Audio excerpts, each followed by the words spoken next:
Elhamdulillah, o salatu o salamu ala rasulillah, falenderimet i përkasin Allahut, paqja dhe bekimet e Allahut qofshin mbi profetin Muhammed sallallahu alaihi wasallam. Të gjithë ne kemi momente vështirësish, momente pikëllimi, momente të vështira që na e ngushtojnë zemrën tonë, momente që ne jemi të zhytur në borxhe dhe duam që dalim nga kjo situatë e vështirë, qoftë prej borxheve, qoftë prej smundjeve, qoftë prej sikleteve të ndryshme kështu me radhë. Mirë po radh prej nesh, pra shumica prej nesh e neglizhojnë pjesën e lutjes. Pra radh prej nesh ngret duart nga qielli duke thënë Allahut: "O Allah, më ndihmo." Nëse robi i ngret duart nga qielli, pa dyshim që Allahu s'ka për ta kthy duar bosh, sepse Allahu i madhruar, siç ka në një hadith, thot profeti alayhis salam që Allahut i vjen turp ta kthej robin duar bosh, për sa kohë robi ka ngret duar nga qielli dhe ka thënë: "O Allah", pra i është lut Allahu te barake wa taala.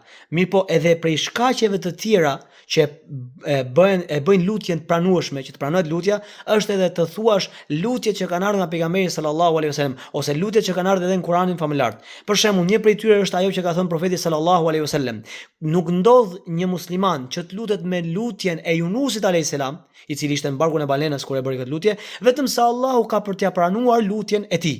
E kush është kjo lutje? Është la ilaha illa anta subhanaka inni kuntu minadh dhalimin. Thua: "Nuk ka të adhuruar me të drejtë përveç teje, o Allah, i lartë dhe i patmeta je ti, ndërsa unë i bëra zullum vetes, i bëra padrejtësi vetes, pra unë jam gjunaqar, unë jam prej zullumqarve, prej gjunaqarve."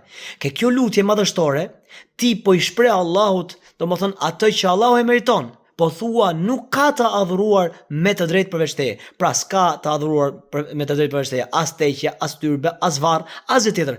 Vetëm se ti meriton adhurimin o Allah dhe ti je i patmeta. Pra këtu e lavdron Allahun dhe e madhron atë dhe pastaj shpreh varfërinë tënde ndaj Allahut, shpreh se sa i mangët je ti kundrejt Allahut dhe kështu Allahu te baraka ve taala, duke qenë se ti shprehe madhështi për Allahun, e madhrove Allahun dhe e pranove gabimin që ke bërë, atëherë Allahu ka për t'i pranuar lutjet. Çfarë do lloj lutje të bësh pas kësaj? Prandaj mos e neglizho.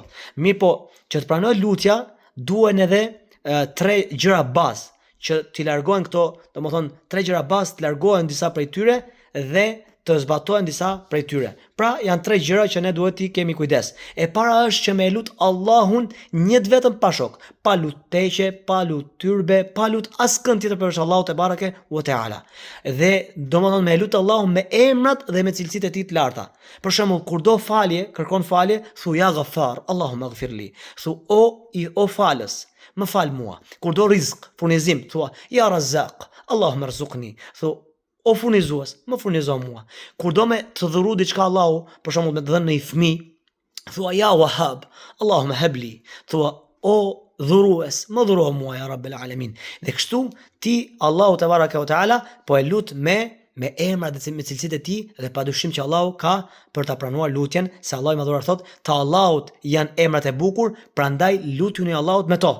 Pra, kërkoni ndërmjetësim me to, duke thënë: "O Allah, o falës, më fal. O mëshirues, më mëshiro." E kështu me radhë. Pastaj e dyta është në momentin që robi nuk kërkon ose me lutjen që bën, nuk do që të shkëpus lidhjet farefisnore apo nuk lutet për gjuna, Allahu ka për t'ia pranuar. Për shembull, në momentin që robi nuk lutet pra për të shkëput nga lidhjet farefisnore apo për një gjuna, për të bërë një gjuna, Allahu ja pranon. A nëse lutet për gjuna dhe lutet Allahut që të shkëpus lidhjet farefisnore, padyshim se Allahu nuk ja pranon. Dhe e treta është që të jesh i bindur se Allahu ka për ta pranuar. Prandaj dhe profeti alayhis salam tha: "Luta Allahun duke qenë i bindur në përgjigjen që do t'jap Allahu te barake wa taala." Dhe në një hadith tjetër ka ardhur që profeti alayhis salam ka thënë: "Allahu ja pranon lutjen dikujt prej jush, përsa kohë nuk thot u luta dhe Allahu s'ma pranoi. Në këtë moment Allahu nuk ja pranon. A në momentin që ai lutet vazhdimisht dhe nuk e thot këtë fjalë, dhe nuk nxitohet, Allahu te barake wa taala ka për t'ia pranuar lutjen atij. Prandaj o vëllezër dhe o ju motra të nderuara, kijani frikën Allahu te barake wa taala në lutjen që bëni. Jini të bindur se Allahu do t'ia pranoj.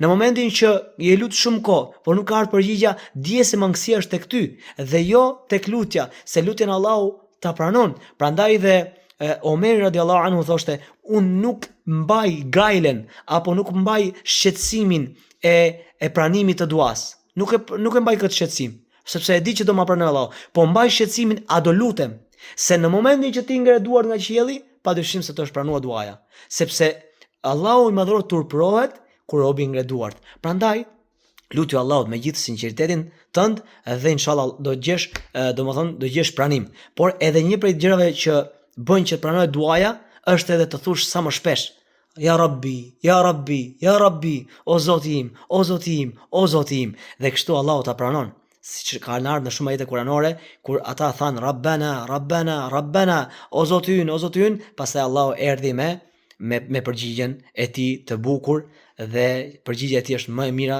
dhe më e këndshme. Elus Allahu në madhruar të na bëj për atyre që e lusin shumë atë për minët e kësaj bote dhe botës tjetër. Dhe elus Allahu në madhruar të më fal mua dhe juve. Allah është shpërblet me të mira. Walhamdulillahi Rabbil Alamin.